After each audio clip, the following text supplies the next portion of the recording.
actually, and it's quite specific.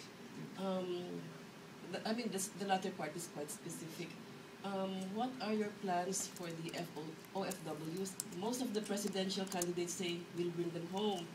So what happens with that? You can't bring them home. Yeah. What happens is that when there's no more money coming in from the OFWs, how will you Although do that? it is an ideal really to bring them home, because the 9 million OFWs produce $17 billion of revenue, while a single business process outsourcing sector of 350,000 Filipinos employed here produce $6.5 billion of revenue. 97% more or less informal statistics show that our OFWs abroad are employed not in blue collar or even in managerial positions. Only 3% are. The rest are, non-skilled, unfortunately.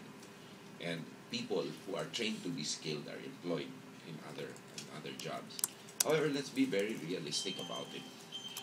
Until you are able to build an acceptable alternative for them here, and once you go abroad to a better climate, you will not come home to less, except for the fact that you will accept a little trade-off for the benefit of being with your loved ones and the comfort and security of home. And the prescription is the same, to try to build your country as an acceptable investment destination, both domestically and foreign. That is what, a little amelioration programs, bring them home when they're stuck in work, but that's more for show than anything else. That's not a sustainable policy. What should be done is twofold. You build up your government, you build up your economy, strengthen your country so that there are opportunities for them here. If not, there is freedom of movement of people, and it's unfair to restrict them here. On the other hand, you realize, because of that realistic policy, they are there. And we work double time. We work double time to try to protect them abroad from exploitation, from violation of their rights.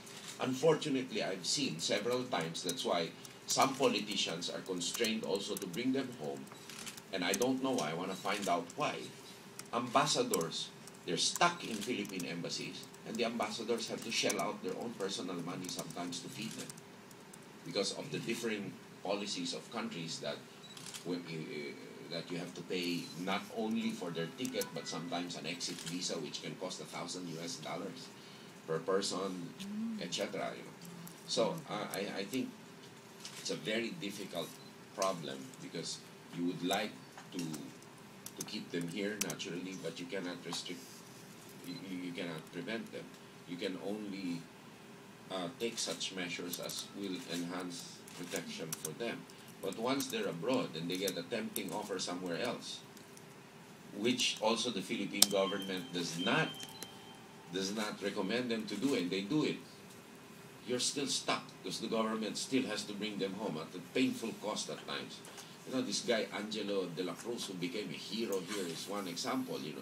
He was employed in, I think, Saudi Arabia or Kuwait, and then he went to Iraq. And he was taken hostage in Iraq.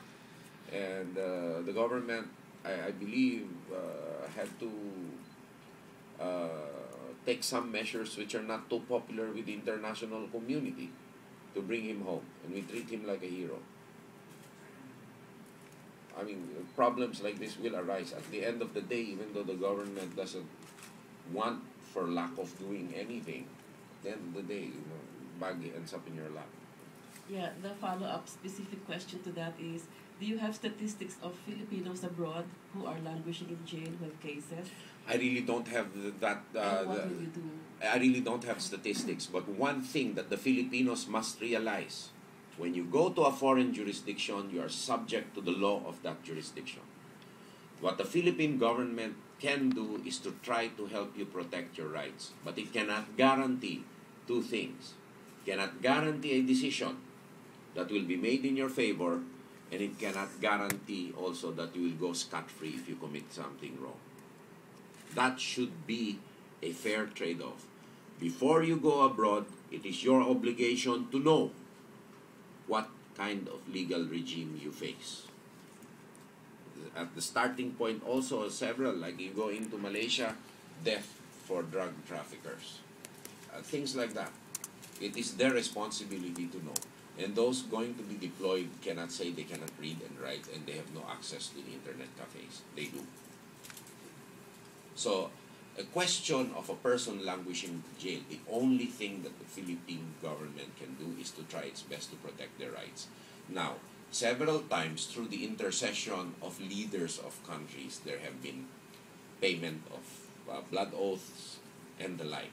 But we should not expect that as a normal course of treatment.